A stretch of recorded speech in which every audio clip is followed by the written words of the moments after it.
Hi, this is Veda from இப்போ trade education. இந்த வீடியோவில் நம்ம என்ன பார்க்க போகிறோம்னா, நிஃப்டியில் நாளைக்கு நம்ம என்ன ட்ரேடிங் எடுக்கலாம், ஸோ டெக்னிக்கலாக நிஃப்டி என்ன ப்ரிடிக்ட் ஆகுதுங்கிறத தான் பார்க்க போகிறோம். வாங்க நம்ம வீடியோக்குள்ளே போகலாம். நிஃப்டியை பொறுத்தவரை நாளைக்கு நமக்கு 21,824 வந்து ஒரு சப்போர்ட் லெவலாக இருக்கும்.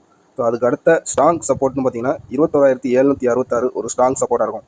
ஸோ அப்சைடு வந்து 22,010 வரைக்கும் ஒரு ரெசிஸ்டன்ஸ் ஃபார்ம் ஆகிட்டு அங்கேருந்து ஒரு ரிவர்சல் ஆகிறதுக்கான வாய்ப்பு இருக்குது. பட் அதே நேரம் அந்த இடத்துல ஒரு 1 hour நமக்கு சஸ்டைன் ஆகி ஒரு பிரேக் அவுட் கொடுத்துச்சுன்னா 22,121 அப்படிங்கிற ஏற்கனவே இருக்கக்கூடிய ஒரு ரெசிஸ்டன்ஸை நம்ம டார்கெட்டாக ஃபிக்ஸ் பண்ணிக்கலாம். ஸோ அதே மாதிரி செல் சைடுக்கு வந்து 21,766 உடைக்கிற வரைக்கும் நமக்கு செல் சைடு வாய்ப்பு இல்லை. ஸோ அந்த பிரேக் டவுன் கொடுத்தால் மட்டும்தான் செல் சைடுக்கு நமக்கு வாய்ப்பு இருக்கும். ஸோ ஆப்ஷன் பையர்ஸ் வந்து 21,800 காலையும் 22,100 புட்டையும் நம்ம வாட்ச் லிஸ்ட்டில் வச்சுக்கலாம். ஸோ எந்த பக்கம் நமக்கு பிரேக் அவுட் கிடைக்குதோ அந்த பக்கம் ஒரு ட்ரேடிங் டிசிஷன் எடுக்கலாம். இந்த வீடியோ உங்களுக்கு பிடிச்சிருந்துச்சுன்னா லைக் பண்ணுங்கள், நம்ம சேனலை சப்ஸ்கிரைப் பண்ணுங்கள். தேங்க்ஸ் ஃபார் த வாட்சிங்.